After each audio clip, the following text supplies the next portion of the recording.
desde el Sinaí hasta nuestro corazón. La voz de la Torá sigue resonando, letras sagradas, misterios antiguos, revelados palabra por palabra. Parashá por parashá, por verso, una luz se enciende en cada estudio. Bienvenido a exégesis de las parashot, donde cada palabra cuenta y cada letra revela la sabiduría eterna que nos guía. Gracias, Padre, por permitirnos alabarte y glorificarte y exaltar tu nombre, Padre. Gracias por esta oportunidad que nos das, Padre, y gracias por mis hermanos por haber aceptado esta oportunidad y estar aquí presentes. Bendícelos, guárdalos, protégelos, sea en sus vidas, Padre, y que este Shabbat sea un Shabbat especial, Padre. Que este Shabbat tú traigas a nuestro corazón alegría, gozo, sabiduría, bendición, salud y vida eterna, Padre. Amén. Que tú, Padre, resplandezcas tu rostro sobre nosotros y tengas de nosotros misericordia. Amén. Alce sobre nosotros tu rostro, Padre, y pongas en nosotros paz. Gracias, Padre, por este momento tan especial. Y ahora, Padre, te pido que uses poderosamente al expositor de tu palabra. Trae palabra a nuestro corazón, a nuestro ser, a nuestra vida, y que podamos entender, comprender y aceptar tu palabra en nuestras vidas, Padre. Gracias, Padre. Trae tú ese alimento especial para nuestro ser, para nuestro espíritu y nuestra alma, Padre. Gracias en el nombre y por los méritos de nuestro Rabeno Yeshua, el Mesías. Amén y amén. Shalom a todos. Shalom. Bienvenidos. Vamos a dar la oportunidad a nuestro hermano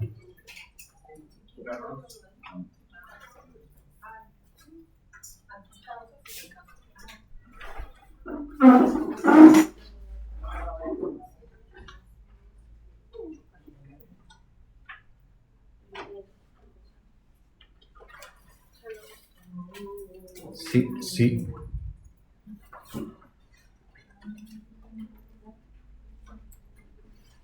Shalom, hermanos, bienvenidos. Qué gusto verlos. Aunque somos poquitos, ¿verdad? ¿Por qué? Por ahí les voy a hacer llegar unos micrófonos para los comentarios. Y mi hermano Francisco, ¿por qué no ha venido? ¿Está enfermo? Ok. Bueno. Por ahí le vamos a hacer llegar la parashá. Pues nos toca hablar de la parashat Toldot. La parashat Toldot, bueno, este tema lo denominé un hijo a su semejanza. Espero que sea de su agrado. Esta parashá revela una situación, o más bien podemos ver aquí lo frágil que es la vida humana a través de la promesa que el Eterno hace primero con Abraham, y vemos aquí en esta parashá la reafirmación de esta en su hijo Yitzhak. Y es muy interesante ver cómo inicia esta parashá relatando la descendencia de Yitzhak, que vamos a analizar la manera en que lo hace la parashá. Está escrito en la parashá, al comienzo de la parashá. Bueno, primero vamos a hablar de la palabra en cuestión, el nombre que se le da a esta porción, Toldot, que significa generaciones o descendencia. Vamos a analizar esta palabra desde su raíz, vamos a ver las implicaciones teológicas. Desde el primer versículo, aquí vemos algo muy interesante, que es importante analizar antes de adentrarnos a la vida de la descendencia de Yitzhak y de sus hijos. ¿Mande? ¿Significa tribu? No, no. Es descendencia, alude a la descendencia. Así dice el primer versículo de esta parashá. Y estos son los descendientes de Isaac, hijo de Abraham. Abraham engendró a Isaac.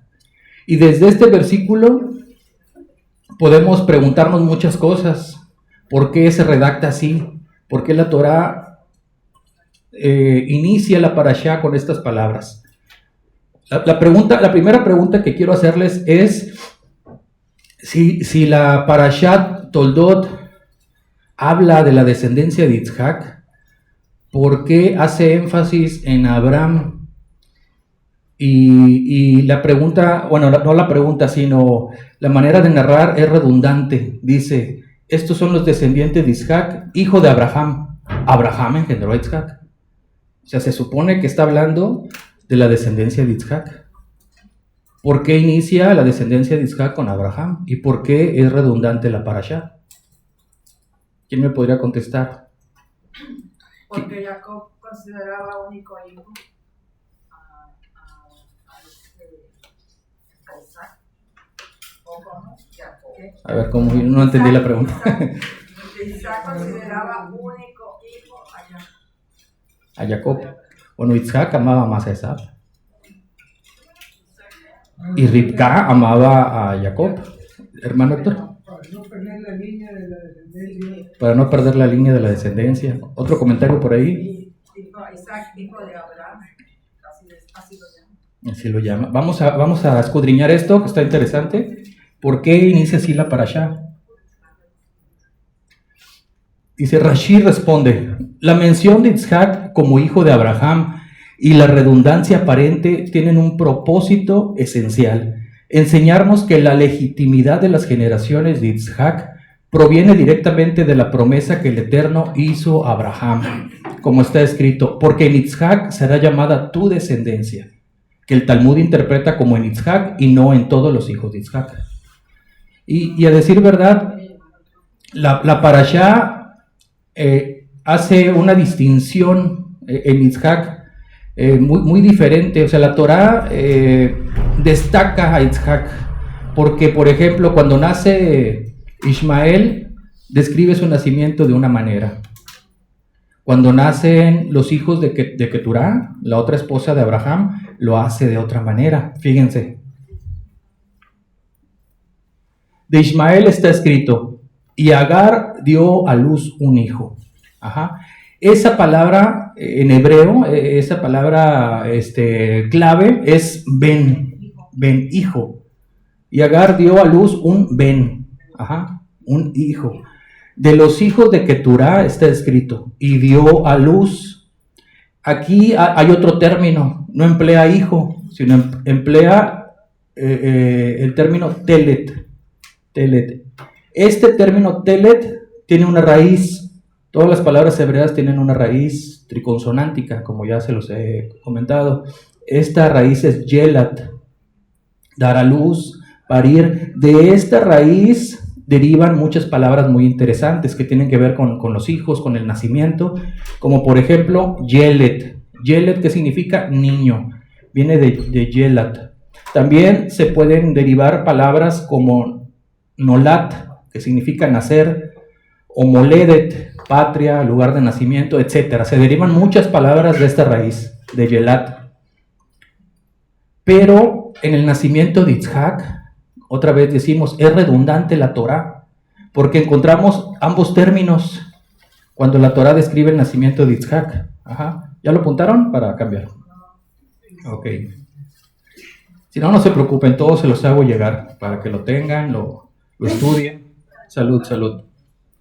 Fíjense. Son dos términos, son dos raíces diferentes. Ajá. Utiliza toldot, que significa descendencia. Proviene de la raíz de la que estamos hablando, yelat, que significa dar a luz, parir. Utiliza la palabra jolit, que significa él engendró. Proviene también de la misma raíz, yelat. Por eso digo que utiliza las dos raíces en el nacimiento de Isaac, porque estas dos provienen de yelat. Jolit y toldot vienen de yelat. Yelet, niño o nacimiento. nacer, y utiliza el término ben. Este término, ben en sentido amplio, puede ser, cualquiera puede ser un hijo, hasta un alumno puede ser un hijo. Pero aquí hace énfasis en ben, porque en Yitzhak es una reiteración de que él es el hijo de la promesa. O sea, esta aparente redundancia es para clarificar que Yitzhak es hijo de Abraham, porque se acuerdan que en la parashá pasada decíamos que había rumores en Gerar de que Yitzhak era hijo de Abimelech y que no era hijo de Abraham, y que por cierto se decía que para acabar con los rumores el Eterno hizo que Yitzhak se pareciera mucho a su padre Abraham. Bueno, aquí se puede comprobar, se puede interpretar mediante la gematría, esto que les estoy diciendo, y es lo que vamos a analizar a continuación. Fíjense, Jolit, dijimos que es engendró. Si analizamos gemátricamente esta palabra, tenemos que tiene un valor de 55. Jolit, engendró, tiene un valor de 55. Y es el mismo valor numérico que domé, semejante. Y dicen los mefarshim, los comentaristas de las parashot, los comentaristas de la Torá, que Abraham e Yitzhak eran igualitos, tenían semejanza, o sea, estaban igualitos. ¿Para qué? Para que los filisteos no dijeran, es hijo de Abimelech. Bueno, aquí se puede interpretar con la gematría el texto de muchas maneras. Es semejante, pero no solo en lo físico, sino también en lo espiritual. A lo largo de las parashot se habla mucho de Abraham, del patriarca, se habla mucho de Jacob, pero no se habla mucho de Yitzhak. Aquí yo veo que Yitzhak incluso es a nivel espiritual más completo que Abraham, y es lo que vamos a analizar. Yo me centré más en la vida de Yitzhak, un hijo a su semejanza. Por eso le puse como tema a la parashá, un hijo a su semejanza, porque en Yitzhak, además de que se confirma la promesa del pacto, vemos que espiritualmente Yitzhak también prefigura al Mesías, que eso es lo más importante, ¿verdad? De la parashá. Es un prototipo del Mesías, ¿sí? Y vamos a analizar el día de hoy la vida de Yitzhak. Dice, la Torá no pasa de la afirmación Abraham engendró a Yitzhak al nacimiento de Jacob y Esab, sin antes hacernos entrar en la atmósfera emocional y espiritual del matrimonio entre Yitzhak y Rivka, porque allí se juega el destino de la semejanza futura. O sea, es decir, el primer versículo de esta parashá habla de Toldot Yitzhak, de la descendencia de Yitzhak, diciendo que Abraham es padre de Yitzhak, y que Abraham engendró a Yitzhak, o sea, haciendo una reiteración. Sin embargo, ahí se ve interrumpida la narrativa. ¿Se dan cuenta? ¿Por qué se interrumpe la narrativa? Entra, como dice aquí, para dar un preludio del matrimonio entre Yitzhak y Rivka. O sea, hace un preludio antes de entrar en materia con el nacimiento de Jacob y Esab. ¿Okay? Y después está escrito, antes de que nacieran, o sea, antes de seguir hablando de la descendencia, está escrito que Yitzhak ora al Eterno. Y esto me causa mucha inquietud, ver a Yitzhak orando, siendo él el que ora por hijos. Es la primera vez y es la única vez en todos los Sifrei Kodesh en que un hombre ora por hijos. ¿Sí lo había analizado así? Es un caso inédito en toda la narrativa bíblica, que un hombre ore por hijos, porque generalmente son las mujeres las que oran por descendencia. En una época donde no tener hijos era motivo de burlas, era motivo de ¿cómo se llama? De rechazo, de señalamiento, ¿verdad? Y vemos aquí a Yitzhak orando, ¿verdad? Preocupándose por las necesidades de su esposa. Antes de eso, yo quisiera hacerte una pregunta, ¿verdad? Sí, hermana. ¿Por qué a los 40 años? ¿Por qué a los 40 años? Tiene muchas,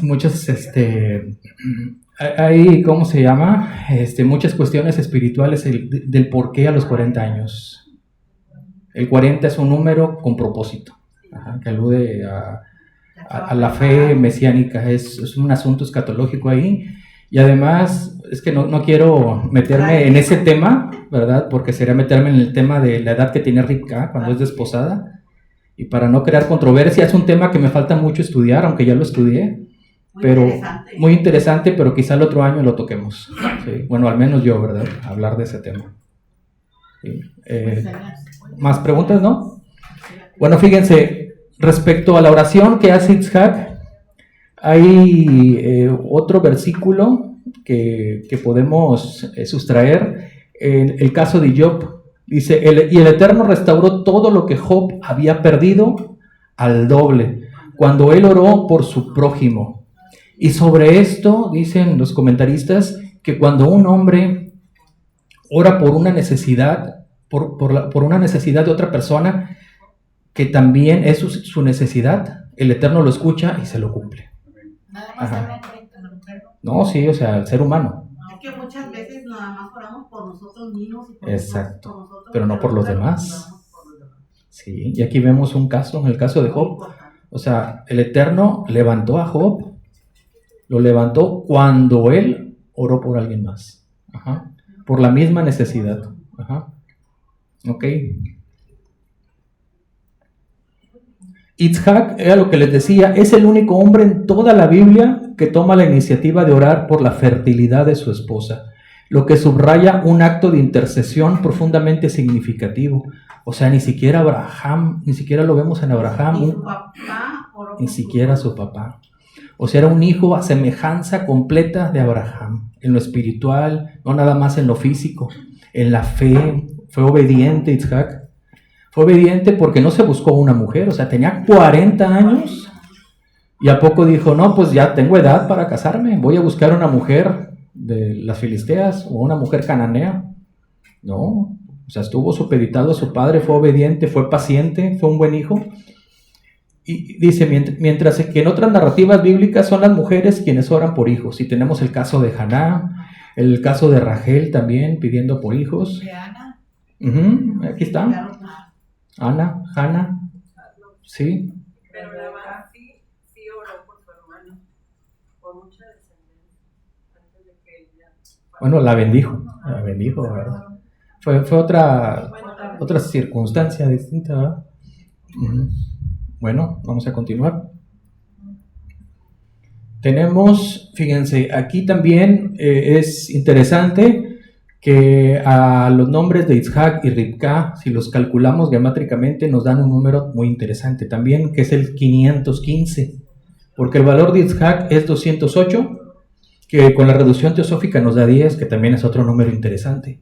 Pero aquí vamos a buscar una interpretación al sumar los valores de ambos. Tenemos que Ribka tiene valor de 307, que también da 10, ¿verdad? Pero si sumamos ambas cifras nos da un 515. Un número también poderoso. Ese número fue el de Moisés cuando oró. Ajá, exactamente. Fíjense la relación que hay. Ese número es el valor gemátrico de la palabra tefilá. ¿Qué es la tefilá?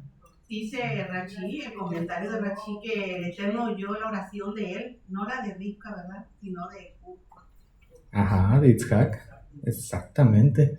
La importancia de la oración, por eso cuando la importancia de la oración. Hacemos la oración, pero somos muy poquitos, somos 3, 2, o sea, no hay es sumamente importante la oración. Es la manera, es una interfaz poderosa de comunicación. Es la única manera en la que podemos comunicarnos con el Padre, ¿verdad? Y cómo dejarla de lado, cómo ignorar, ¿verdad? Es como si rechazáramos tener una interacción con Él, una relación con Él, si no oramos, ¿verdad? Es muy importante. Y miren, lo que decía mi hermana, en Parashat Beit Hanan se observa otra interrelación entre las palabras y los números. En esta perícopa, Moshe ruega a Hashem que le permita entrar en la tierra prometida. La palabra usada por la Torá es Beit Hanan, que puede traducirse como y le imploré, y le supliqué y le rogué. Y dicen los mefarshim, los comentaristas, que Moshe rogó, suplicó, imploró 515 veces. Es lo que dicen los sabios. Pero este número tiene una profundidad También se lee de derecho. más relevante. Sí, claro, claro. La palabra Bat Hanan tiene una raíz también muy interesante. La raíz es Hanan. De esta palabra viene gen. ¿Y qué significa gen? Gracia. Viene la palabra Naj, descanso, etcétera. Vienen muchas palabras interesantes. Alude a mostrar gracia o favor, ser misericordioso. Realmente lo que estaba pidiendo Moshe era hallar gracia a los ojos del Eterno. Estaba pidiendo favor del Eterno, que le permitiera entrar, que fuera misericordioso con él, que lo perdonara para que pudiera entrar a la tierra prometida. Ahí puede entrar el verso que dice, ¿cómo se llama? Clama a mí y yo te responderé, que fue lo que hizo el Eterno con Isaac. Así es. No, clamo. Sí. Clamo. Esa fue la palabra. Hice un comentario de Rachi que Moisés clamó porque como él estaba relacionado con todos los sacrificios y todo eso, él quería entrar a la tierra prometida para hacerlo. Amén, así es. Entonces, esto tiene relación con la oración de Itzhak. Itzhak también estaba pidiendo gracia, favor, misericordia para que su esposa pudiera darle hijos, el hijo de la promesa, ¿verdad? Sin embargo, la Torá utiliza otro término más que se distingue en la oración de Itzhak, ¿verdad? Por la petición de ese hijo, Vayetar, dice la escritura. Cuando dice oró, ahí en su traducción, dice Vayetar en realidad, Vayetar. Esta palabra tiene una raíz, atar. Esta me causa mucha conmoción, atar, muy parecida al término en español. Atar. ¿Qué significa atar? Cavar o abrir un surco. ¿Qué significa? Cavar o abrir un surco. Porque él cavó el pozo. Ajá, sí. La conexión entre Isaac y el Eterno. También lo relaciono yo, cavar, como abrir un surco para sembrar algo. Eso es. Lo que le estaba pidiendo Itzhak al Eterno era que le permitiera sembrar su semilla. ¿Y cómo? Como hace un agricultor que labra la tierra haciendo un surco para que pueda depositar la ¿Y a semilla. cuántos semillas? Y que esa semilla, ¿qué? Germine. Interesante, hermana. Excelente. Hasta se me puso la piel chinita. La felicito por su perspicacia. Eso es lo que le estaba pidiendo.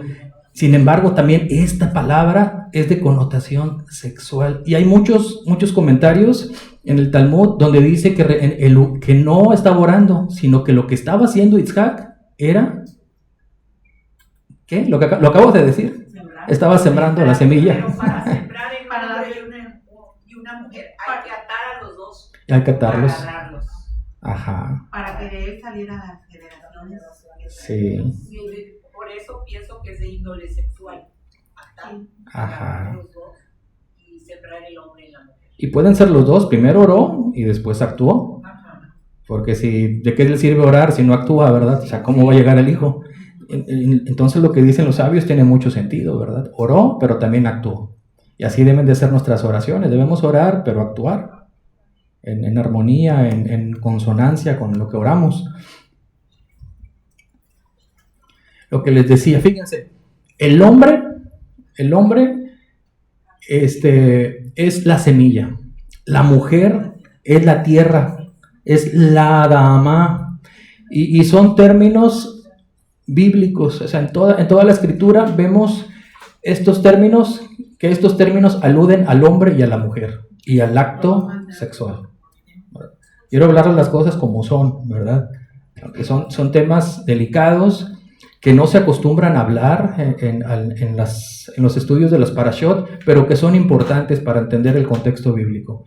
El hombre, o sea, la cera representa a la semilla del hombre Y la Adamá, cuando se hablan de cuestiones así simbólicas, representa la tierra, porque la tierra es el lugar de la fertilidad, donde se siembra la semilla, ¿sí? Y germina. Y germina. Y tiene mucho que ver con la oración que hizo Isaac, ¿verdad? Con el término, ya vimos que viene de atar, la palabra es valletar, ajá. Tiene que ver con la semilla y con la tierra. Y bueno, y estas ¿cómo se llama? Estas palabras tienen mucho que ver con la ley del Kilaim. ¿Sí recuerdan qué es la ley del Kilaim? Es una ley agrícola. Bueno, también incluye muchas leyes, pero dentro de estas leyes incluye una muy interesante, que es la prohibición de no sembrar 2 semillas en la misma tierra de diferente especie. 2 semillas de diferente especie en la misma tierra, en el mismo campo. Está prohibidísimo. ¿Sí? Vamos a analizar esto. Esta ley está escrita en Vayikra 19:19. Y hay 3, ¿cómo se llama? Es una triple prohibición, ¿verdad? Lo de la ley del Kilaim, que se puede adaptar al contexto conyugal, ¿sí? O sea, la ley agrícola es adaptable al concepto conyugal del hombre y de la mujer. Fíjense, la semilla debe ser sembrada en el lugar correcto. ¿Qué quiere decir esto? Pero en el campo del agricultor. Yo no puedo ir con mi vecino al campo de mi vecino. Oiga, vecino, ¿puedo sembrar ahí mi semilla de limón o de aguacate? Pues no, ¿verdad? Debemos de sembrar la semilla en nuestro campo, En nuestra tierra. en nuestra tierra. Y esto tiene que ver en el contexto sexual. O sea, nuestra semilla, varones, tiene que ser sembrada en nuestro campo. No vamos a andar en los campos de los vecinos, del amigo, sembrando semillas, ¿verdad? O sea, es en nuestra tierra, en nuestro campo. Porque de esta semilla nos vamos a beneficiar. Depende nuestro sustento. Porque ¿qué va a crecer de la semilla? ¿Mande? El fruto. El fruto. Fíjense, cuando el Eterno crea a Adán y a Javá, ¿cuál es el primer mandamiento que les da? ¿Sabe cuál es?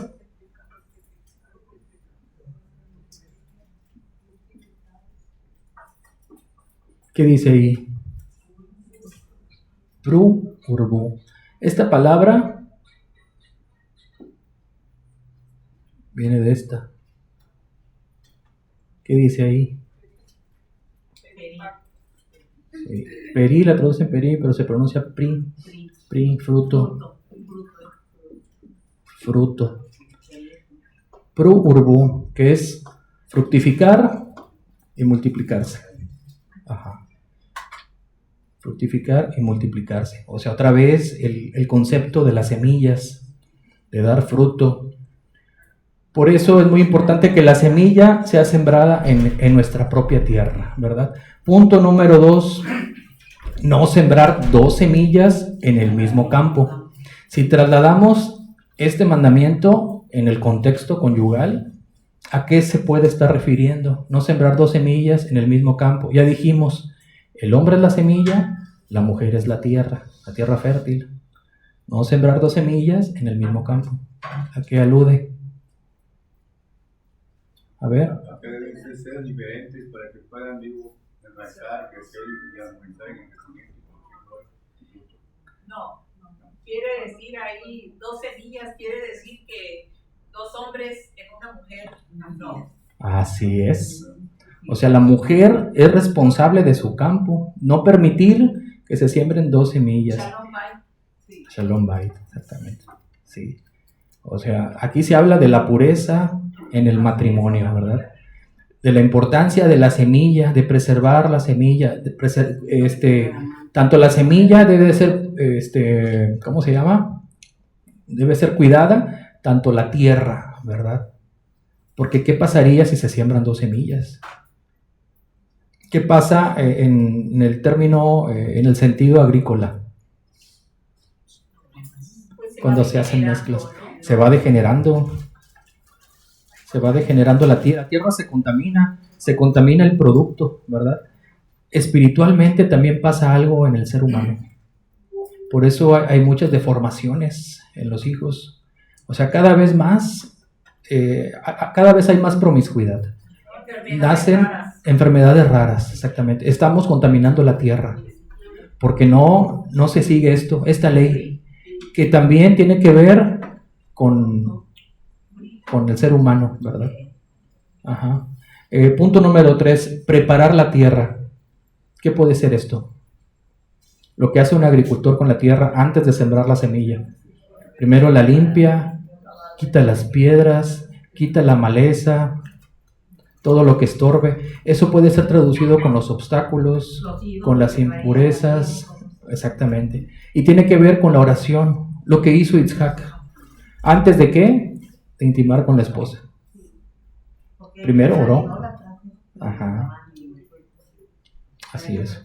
Entonces primero se prepara la tierra, así como lo hizo Isaac, encomendarle al Eterno, ¿verdad?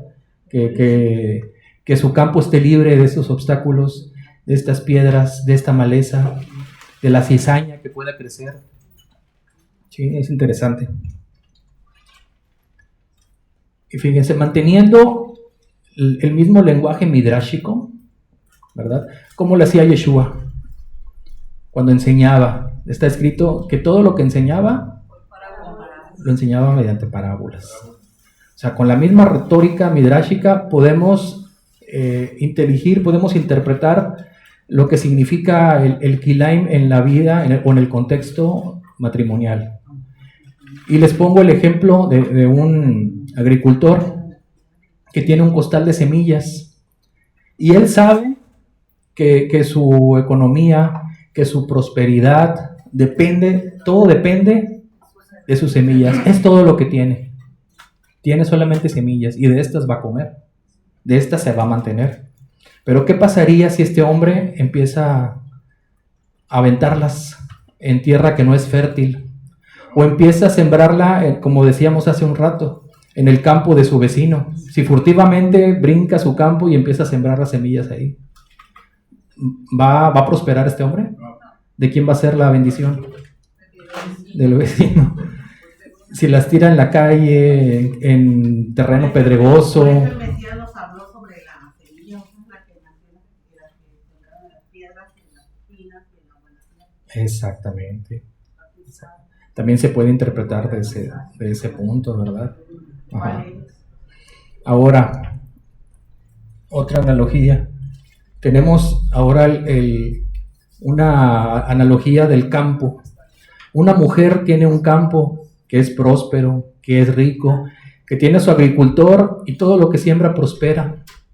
Pero ¿qué pasaría si esta mujer descuida su campo y permite que otros agricultores entren, invadan su campo?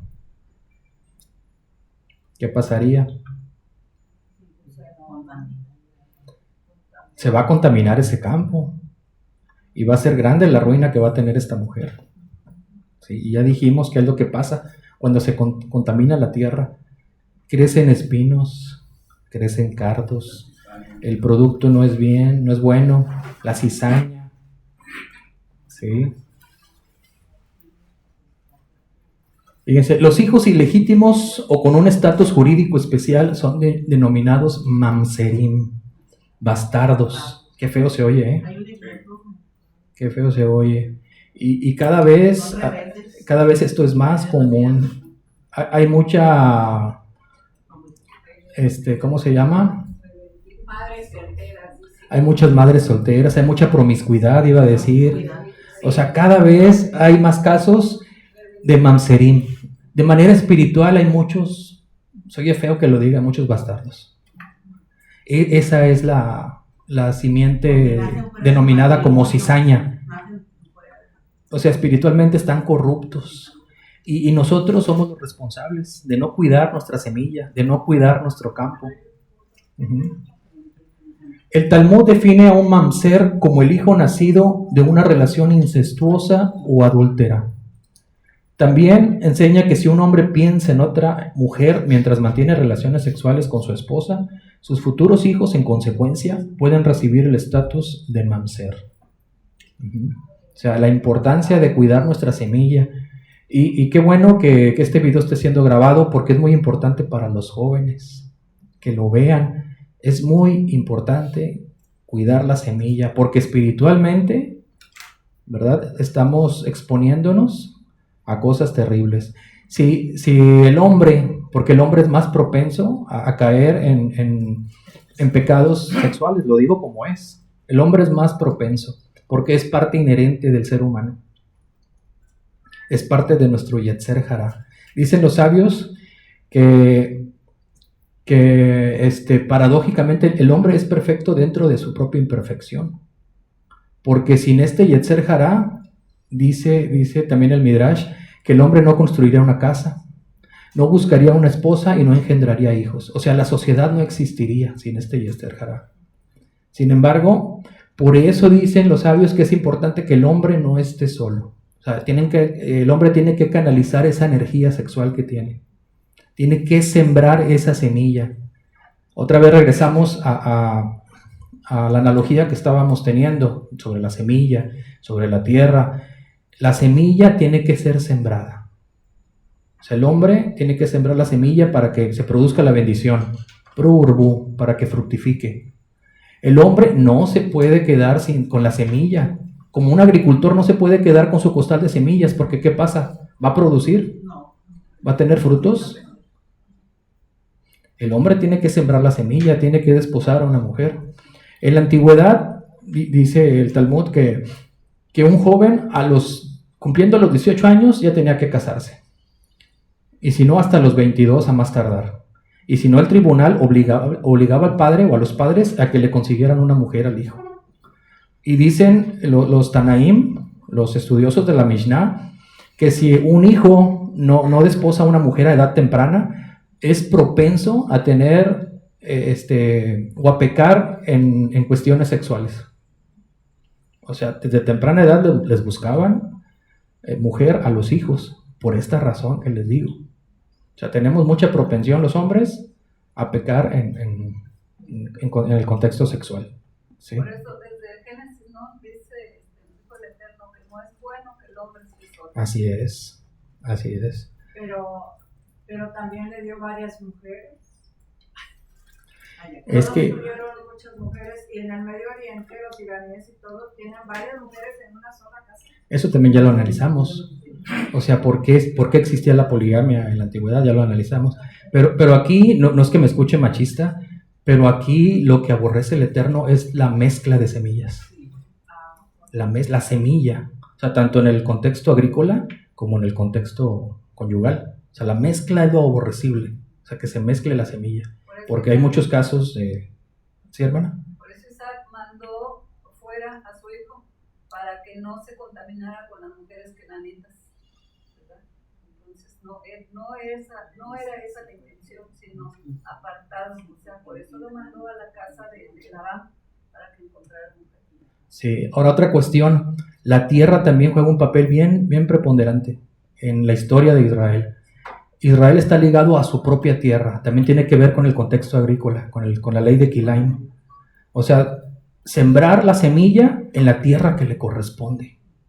Es decir, Isaac no debía sembrar su semilla en otra tierra, sino en la tierra que le corresponde, ¿verdad? A alguien de su propia tierra. El rey Salomón, que también se involucró con... Bueno, es otra cuestión. No es aplausible lo que hizo. Sí. Sí, Hay hermana. una cosa, se recomienda, hay varias razas en la Tierra y no se recomienda que por cuestiones anatómicas, fisiológicas, que se mezclen las razas, ¿sí? Porque su composición anatómica puede que no acomode a la otra raza, ¿sí? Por ejemplo, un negro, dicen que las negras tienen sus caderas muy anchas, o sea, por ahí pasa el producto, pero hay otras razas donde sus caderas son muy estrechas y hay problemas, entonces no se recomienda hacer la mezcla Claro. de razas por esa razón, no por racistas. Y lo vemos en la agricultura también. O sea, yo hice un poco de plantas porque a mí me gustan las plantitas. Hay plantas de clima cálido, hay plantitas que les gusta mucho el sol o que les gusta mucho el frío. Y volvemos a lo mismo, la semilla tiene que sembrarse en la tierra que le corresponde. ¿Sí? Aquí nunca va a encontrar aquí en Tampico o en climas cálidos un huerto de peonías. ¿Sí conocen las peonías? Unas flores bien bonitas. O tulipanes, que son holandeses, que crecen en la nieve. Aquí no va a encontrar de esas flores, que son hermosas, pero en el clima cálido, ¿mande? Sí los llegan a vender, pero no. Sí las venden, pero carísimas. Y se marchitan de volada. Y una sola peonía, a mí es mi flor favorita, le cuesta 1,500 pesos. Cuando yo me casé, yo quería que mi esposa trajera un ramo de peonías. Me salía como en 10,000 pesos su ramo. Son carísimas. Aquí no se dan. Las traen de otros lados. Entonces volvemos a lo mismo. La semilla tiene que sembrarse en la tierra que le corresponde. No sé si me estoy explicando. Sí, Es un por eso- tema complejo. Por eso Abraham mandó a Eliezer a traer esposa de allá Así de la familia es. de su esposa. Y me dijo que era una cananea, ¿no? ¿Verdad? Porque tenía que ser de la descendencia. Así es. A pesar de Porque que las era- cananitas eran muy idólatras, ¿verdad? Tenían muchas cualidades, pero, Ujú. aunque allá también eran idólatras, pero comparados con los cananitas. Por Había eso se corrupción. especificaba que no fuera falta, o sea, esposa de otro lado no tenía que ser de la familia. Ujú. Sí. Hermana, ¿iba a comentar algo? Sí, lo que pasa es que Rebeca, a pesar de que también vivía en una familia corrupta, idólatra, bueno, pero el Eterno ya tenía designios sobre ella. Ujú. Iba a ser Sí. la nación.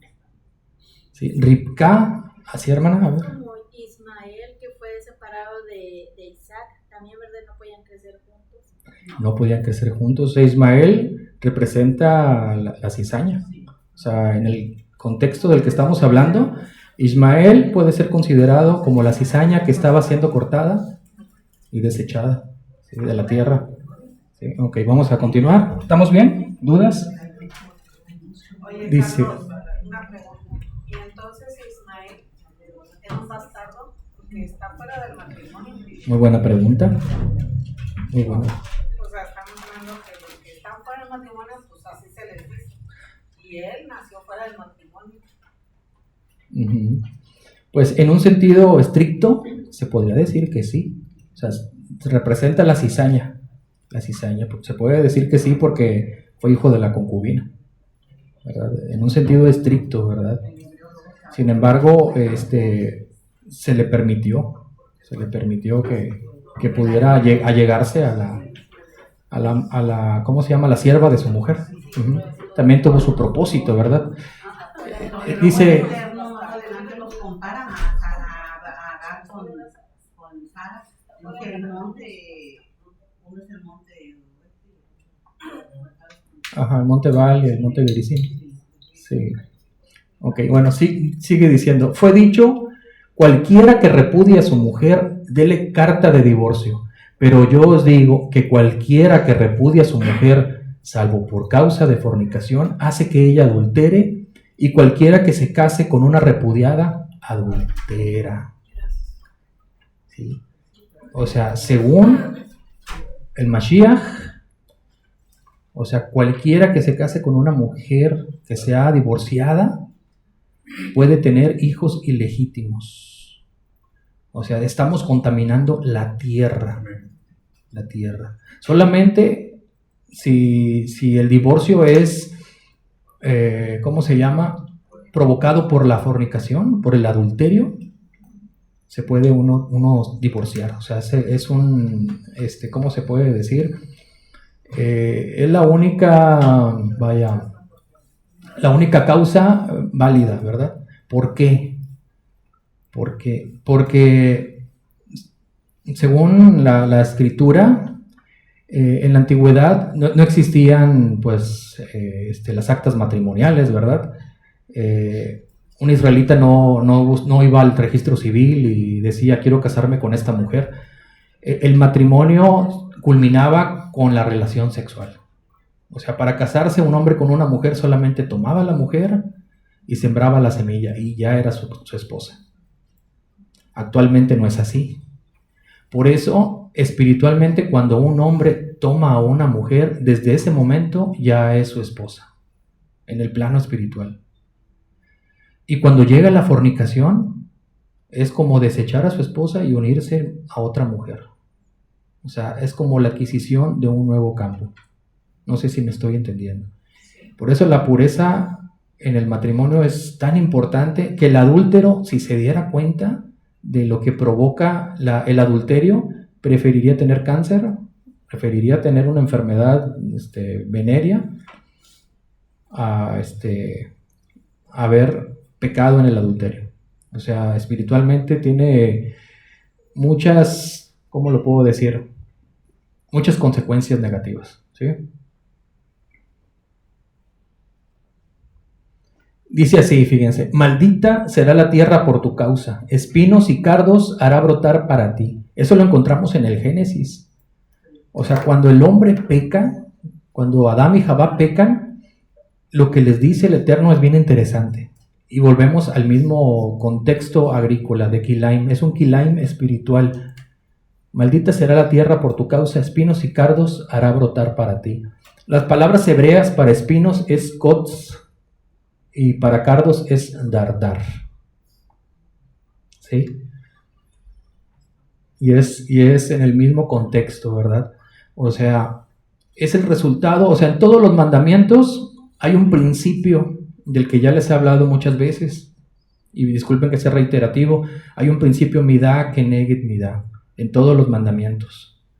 O sea, se devuelve. O sea, no cumplimos un mandamiento y la consecuencia es muy parecida a nuestra falta.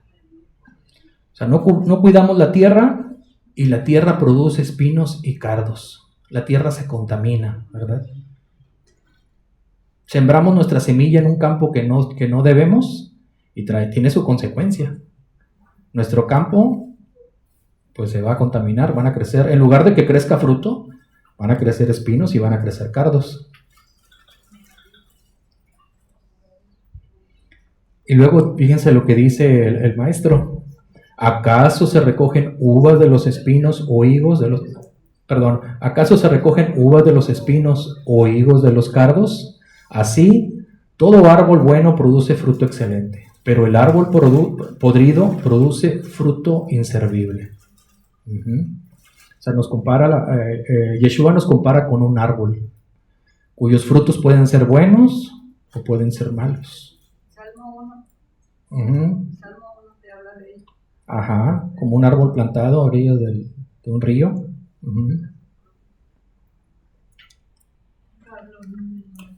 el de Israel, ¿qué está haciendo? Todo lo contrario. Está casando con mujeres de todos los países. Sí, exactamente. Hasta parece que no conocen, ¿verdad?, esta ley. Exactamente, o sea, qué raro, qué extraño. Fíjense, y también está escrito en 2 de Samuel 23:6: mas los impíos serán todos ellos como espinos arrancados. ¿Por qué hace tanta referencia a los espinos? O sea, hay algo en estas personas, por eso hay tanta maldad, porque no se guarda esta ley del Kilaim en el matrimonio. O sea, y van a ser arrancados, como dice así la escritura. O sea, varones, tenemos que cuidar nuestra semilla. Es muy importante. La analogía entre la ley de Kilaim y la pureza matrimonial se cristaliza en la tensión dramática que experimentan Itzhak y Ribka en la tierra de Gerar. Vuelve a suceder lo mismo, pero bueno, aquí es diferente al caso de Abraham. Abraham, no sé por qué se fue a Gerar, pero aquí sí el Eterno le dice que se vaya a Gerar. Vemos el contraste. Hubo una hambruna. No. Cuando hubo hambruna fue en el tiempo en que Abraham se fue a Egipto. Se fue por la hambruna. Pero cuando se fue a Gerar no hubo ninguna hambruna. Cuando se fue Abraham... bueno, aquí sí fue hambruna, ¿verdad? Pero después, en la primera hambruna fue cuando Abraham se fue con Sara a Egipto. Ahí fue la hambruna. Pero después se fue a Gerar y ahí no había hambruna. Ahí no sabemos por qué se fue a Gerar. Yo no me lo explico. Pero aquí sí es por indicación del Eterno que se fueron a Gerar. Ajá. Fue el único que no bajó a Egipto. ¿Iba a ir a Egipto? Pero el Eterno le dijo que no. Ajá. Y le dijo que aquí lo iba a hacer prosperar. Ajá. Y fue cuando cosecha. Sí. Y aquí vemos algo de lo que estamos hablando, cómo Isaac con Ribca se fueron a Gerar y ahí expuso su campo, ¿verdad? Hablando de lo mismo, aquí expuso su campo, corría el riesgo de que otro, ¿cómo se llama? Agricultor llegara y sembrara su semilla, o el mismo Abimelech, porque era también, dice la Torah, que era muy hermosa. Lo había corrido Abimelech, ¿verdad? Y Sí. después va él, ¿verdad? Hagamos. Sí. Y ahora sería el mismo Abimelech, porque Isaac, aquí ¿qué edad tenía Isaac? Como 60 años, ¿no? ¿A qué edad fue padre Isaac? A los 60 años. Y cuando Abraham fue con su esposa Sara a Gerar, ahí encontramos otro Abimelech, ahí todavía no nacía Isaac. Pasaron 60 años. Estaba embarazada, sí. Pero no se le notaba. Sí. Entonces podemos hablar de otro Abimelech. Se les llamaba así, como faraón. Como faraón, sí, el faraón. Pero no significa que sea el mismo faraón. Ok.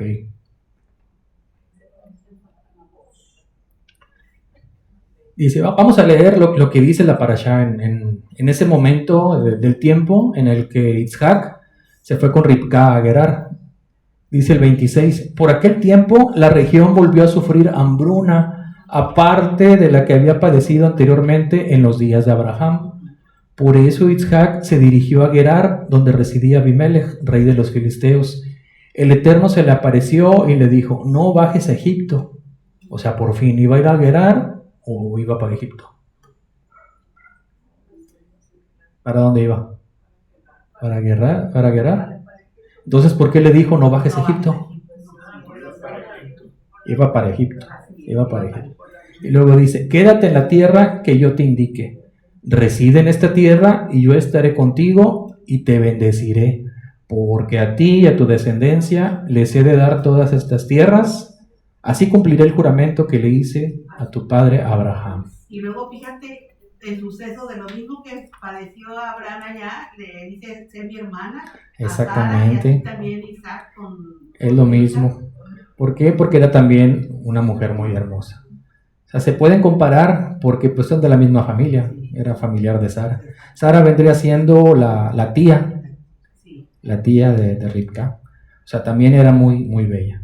Si de Sara se dicen que era la más hermosa, pues sí, pues Ribca pues también no se quedaba atrás.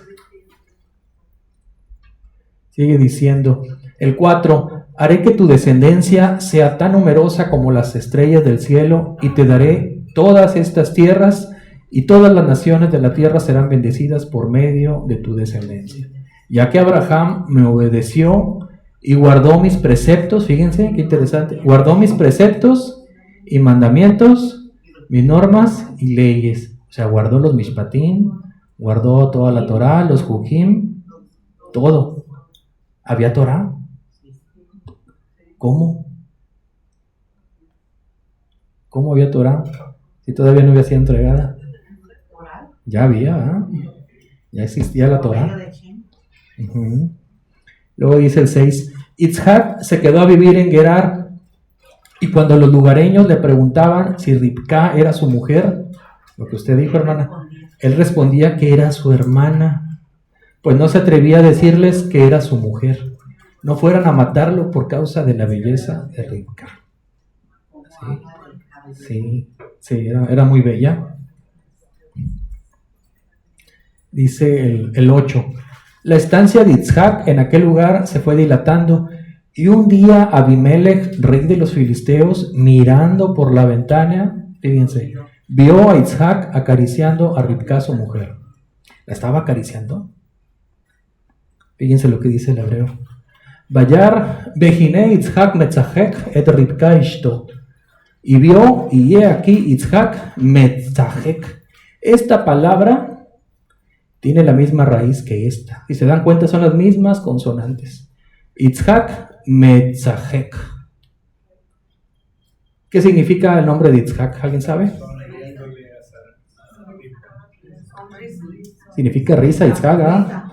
Metzhajek, entonces, ¿qué significa? Tienen las mismas consonantes, Zade, Het y Kof. Estaban riendo. Y entonces, ¿por qué Abimelech le dijo,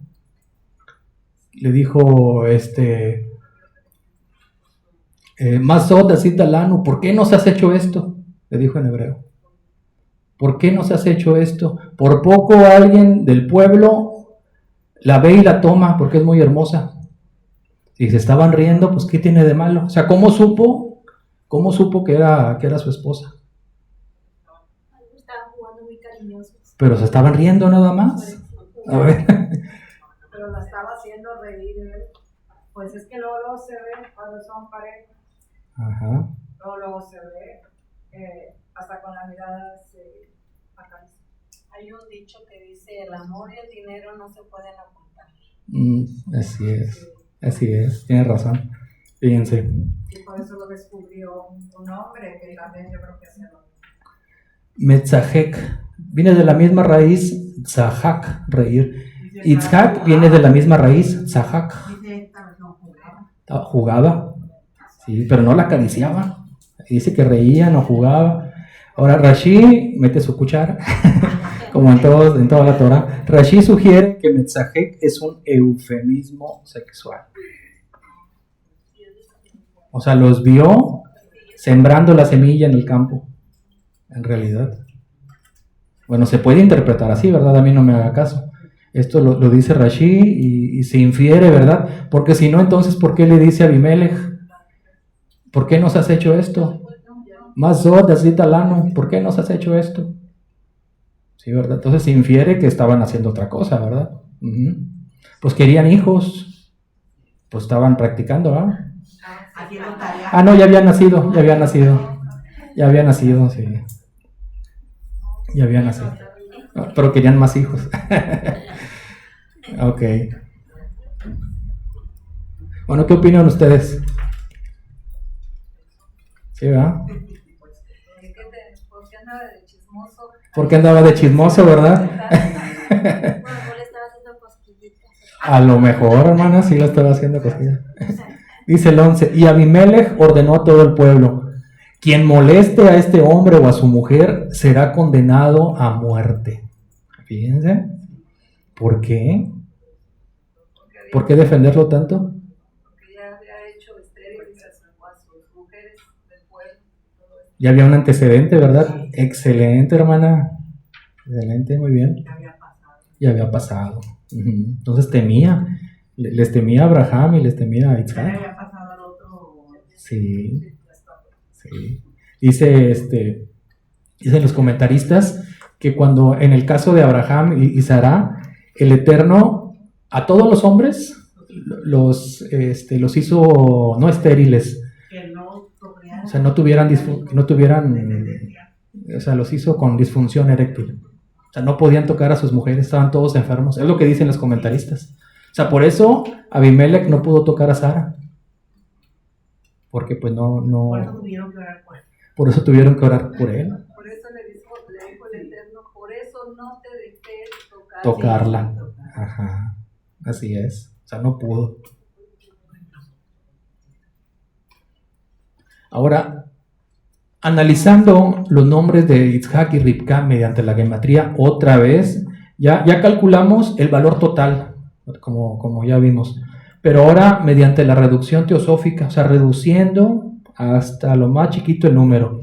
Itzhak tiene valor de 10, Ribka tiene valor de 10. Al sumar estos valores, ¿cuánto nos da? 20. ¿Qué significa el número 20 en la vida de ellos? ¿Mande? 20 años para tener un hijo, sí, exacto, muy bien, Almita. Y ese no lo analicé así, pero así es. Bueno, para que creciera la semilla, para que germinara. Ahí voy, regreso.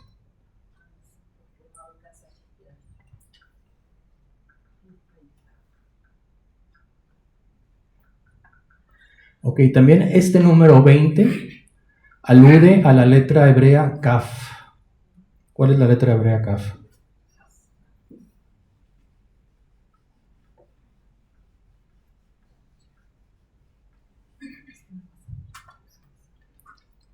Esta es la letra Kaf. ¿Sí? Sí, hermano.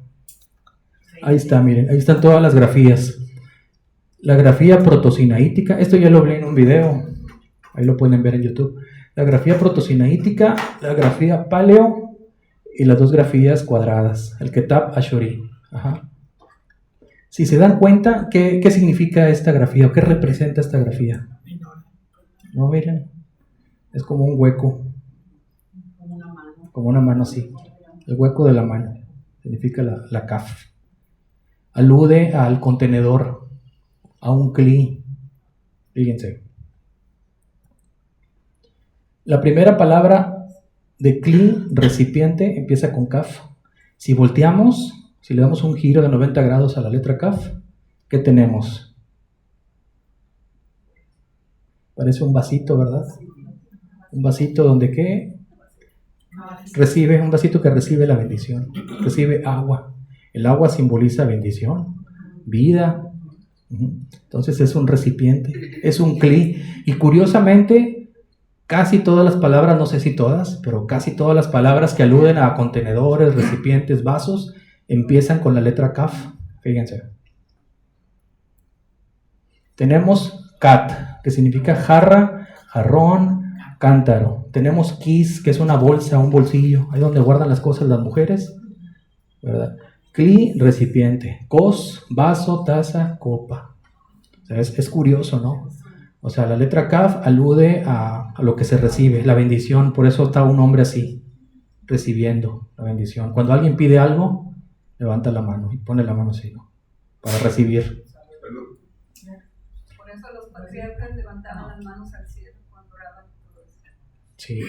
Entonces, ¿qué se puede decir de Itzhak y Ribka? Que son los recipientes de la bendición. Ellos reciben la bendición del Eterno. ¿Sí, hermana? Me llama la atención ese 512 de juntando los nombres de los dos. Ese 511, pues viene siendo un 11, 1 y 1, 2. Y el 20 también nos da un 2, pero también ellos llegaron a tener a dos hijos. A dos hijos. ¿Tiene algo de relación? Sí, claro. Qué buena observación, hermana. Así es. Y fíjense, Itzhak, ya lo mencioné, también es el único personaje, que me corrija alguien, que me corrija el More si me equivoco, en toda la escritura que llevó una vida monógama. ¿O ustedes recuerdan a alguien más que haya tenido una sola esposa?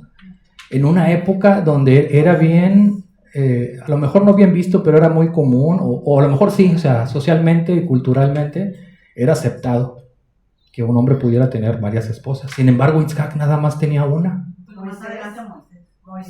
Moisés tuvo dos. Tuvo dos. ¿Se habla de una mujer cusita? Ajá. También el que estuvo con una prostituta, nada más fue ella. Ajá, Oshea tuvo una nada más también. Pero de ahí en fuera yo no recuerdo otro personaje, varón, que tuviera solamente una esposa. Yosef. Creo que sí, Yosef nada más. Yosef nada más tuvo una, ¿no? Ok. Abraham tuvo 3. Abraham, de veras. Isaac nada más una. Jacob, ¿cuántas tuvo? Tuvo 2 esposas y 2 concubinas. Pero hablamos de la actualidad. Bueno, en la actualidad no se puede, aunque uno quiera. Ok. Esa parte la voy a editar para que no la vea mi esposa. Ok, vamos a regresar a la parashá. Fíjense, ¿se acuerdan de estos términos que vimos sobre Itzhak? Sobre el nacimiento de Itzhak. Toldot, descendencia, Jolit, él engendró y Ben, hijo. Si calculamos estos valores, también nos da 20, miren. Nos da 20. O sea, es la bendición. La bendición que estaban esperando Abraham y Ribka era el hijo. También con la reducción teosófica, Jolit, Toldot, Jolit y Ben, obtenemos el valor de Kaf, como vemos en la tabla. El recipiente. El recipiente, son el recipiente ellos dos. Ribka vendrá siendo como el alma gemela de Itzhak. ¿Por qué no se casó antes Itzhak? porque estaba esperando a Rivka, a su alma gemela. También Jav, esto se llama Milú, o sea, el nombre completo de la letra. Esta es la letra, pero este es el nombre completo. Se forma con Kaf y con P sofit. Ahí dice Kaf. Y tiene un valor de 100. ¿Por qué? Porque la Kaf vale 20 y la P vale 80. En total da un 100. Y él sembró a 100 por 1. Y él sembró a 100 por 1. Ah, hermana, muy bien. Se me adelantó. Ahí está, miren, aquí está escrito. 12. Yitzhak sembró en aquella tierra y ese año cosechó el céntuplo o el 100 por 1, porque el Eterno lo bendijo. O sea, fue una bendición de reciprocidad. Hablábamos de la tierra, de la semilla que es sembrada en el campo. O sea, ¿en qué redunda? En bendición. Al guardar ese mandamiento, redunda en bendición.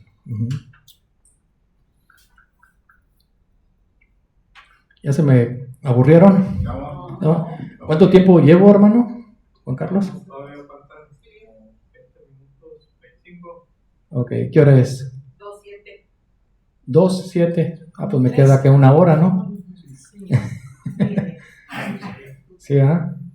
Ok, bueno, voy a tratar de irme lento para ocupar el tiempo.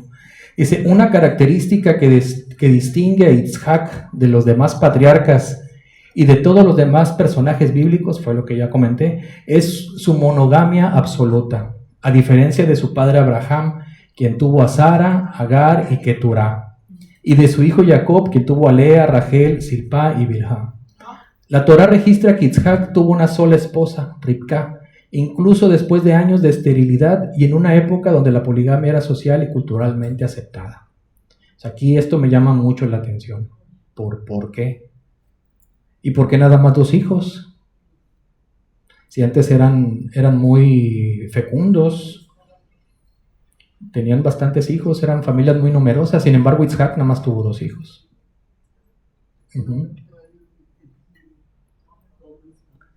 2 naciones. Y ahora vamos a analizar la raíz de Rivka, del nombre Rivka. Tiene una raíz también muy interesante, fíjense, es Rivek. ¿Qué significa? Apegar, sujetar y atar. ¿Se dan cuenta? ¿No les resuena algo de su raíz? ¿No les resuena algo? ¿No les parece algo, alguna coincidencia? Igual que la de Así como la de Isaac. Bueno, Yitzhak es reír. ¿Mande? La raíz también de Isaac. No, de orar, de atar. Bueno, pero esto aquí yo lo que veo es que tiene una resonancia teológica con la quedá de Yitzhak, la atadura, con la atadura. Es lo que quiero que analicemos. Aquí guarda una relación muy, muy profunda en el nombre de Rivka con la atadura de Yitzhak, con la quedá. Fíjense. Explican los sabios en el Talmud que Yitzhak decía: no me des hijos sino de esta justa. Y de ella decía: no me des hijos sino de este justo. Bueno, y aquí ya me salió un poco de lo que les iba a decir. Aquí vemos la figura de ellos orando juntos. Es lo que le decía, preparar la tierra antes de sembrarla. Primero hay que orar, es muy importante, porque no se puede nada más sembrar la semilla. Tenemos que esperar la bendición. Recuerden que ellos son la kaf, son el recipiente, son el kli que esperan la bendición. Ajá, exactamente, como un ejad. Sí, entonces ellos esperan la bendición. Primero se prepara la tierra y después se siembra, ¿verdad? Por eso es importante la oración, la tefilá. Ahora sí, lo que les decía, Rivka, Rivek, apegar, sujetar, atar. Y guarda una relación muy profunda con la akedá de Yitzhak. Akedá viene de la raíz akat, atar, sujetar. Espiritualmente, ¿qué significa esto? O sea, teológicamente, ¿qué implica que Rivka guarde una relación con Akat, a pesar de que no es la misma raíz, pero son conceptos muy similares? Hablan de atar a alguien. En el caso de Isaac fue atado como sacrificio. Esa atadura que obtuvo Isaac fue espiritualmente una atadura a la promesa divina, a la promesa de Abraham. O sea, se ató a la promesa.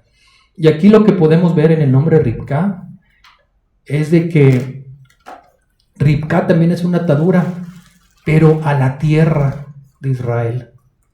O sea, Isaac se ató a la promesa y Ribcá alude a la atadura a la tierra. Dijimos que el hombre es la semilla y la mujer es la Adamá, la tierra.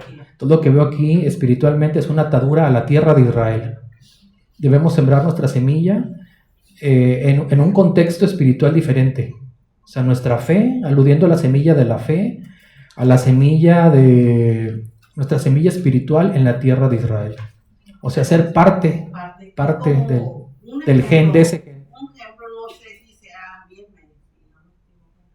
También ahí tenemos salud, ¿verdad? Parecido. Porque ella también se une al pueblo de Israel. Se une. Y viene, se ata al pueblo de Israel, ¿verdad? Por un decir. ¿No? Pero un parecido con ella. Sí, así es correcto. Sí me estoy dando a entender el comentario.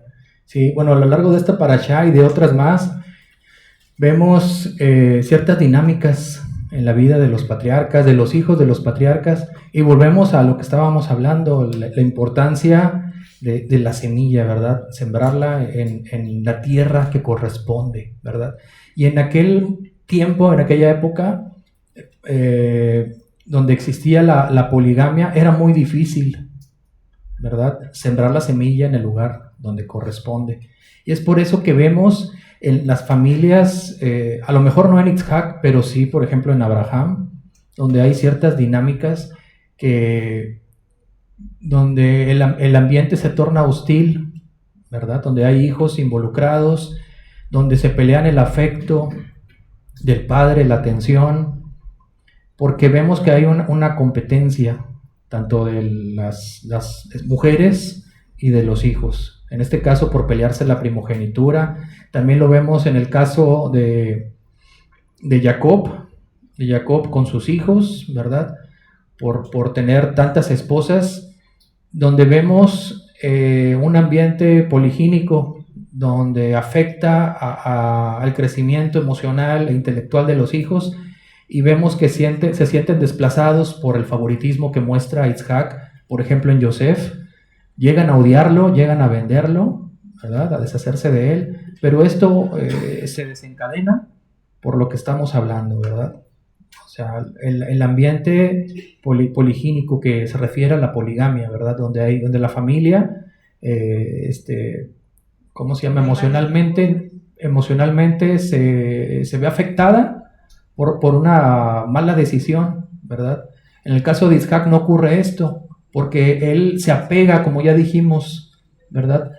Se ata, o más bien Ribcá se ata a su marido, ¿verdad? Forman un equipo, y esto no lo vemos con ningún patriarca. Por eso el tema que les preparé se denomina un hijo a su semejanza, y no nada más a la semejanza física de Abraham, sino a su semejanza espiritual. O sea, guardaba la obediencia como lo hizo su padre, pero vemos que también Isaac se preocupó por su hijo, ¿verdad? Por eso también quise analizar lo de la semilla, que es muy importante guardar la semilla, que se guarde, ¿cómo se llama? La pureza, ¿verdad? En la familia. La pureza emocional también. La pureza del hombre, sobre todo, ¿verdad? Así es. Por eso lo leemos, pues el Shema, ¿no? Después del Shema, o sea, puede ser que guarda tus ojos, o sea, que no te hagan errar los ojos, porque es lo primero por donde los hombres pecan, por medio de los ojos. Sí, así es. Por eso a mí me llama la atención la vida de Isaac en ese ambiente, cómo se mantuvo fiel, cómo se mantuvo fiel no nada más al Eterno, sino también a su esposa. O sea, no se contaminó no sembró su semilla en otros campos, sino que se mantuvo fiel a su esposa y al Eterno. No sé si haya más preguntas, dudas, comentarios. Claro. Sí. Bueno, miren, y analizando desde otra perspectiva estos términos o estas raíces de sujetar, o ribek, también yo aquí lo que veo es de que la quedá tiene una connotación mesiánica, porque también prefigura a la atadura que tuvo Yeshua en el madero. O sea, Yitzhak es una prefiguración completa del Mesías. Desde el momento que Abraham llegó a ofrecer. Sí, así es. Y en Ribka, como la tierra, ¿verdad? Pues no nada más se refiere a la tierra de Israel, sino también se refiere a la mujer. Siendo ella mujer, pues se refiere a la mujer, a Israel como pueblo, ¿verdad? Como pueblo que va a ser desposado. Porque más adelante vemos pues a Yeshua, ¿verdad? Que quién era la mujer. Que pues en realidad no se casó, no tuvo nada, pero Israel es su esposa. Así es. Entonces, por eso me centré en estas dos figuras. No me centré tanto en Jacob y en Esab. Yo creo que mi hermano Félix va a hablar de ellos. Pero sí es importante analizar las figuras de Yitzhak y Ribka en el plan redentor del Eterno. Desde el monte hasta nosotros, desde lo antiguo hasta lo eterno, la palabra sagrada ilumina cada rincón de nuestra existencia. Bienvenido a Exégesis de las Parashot.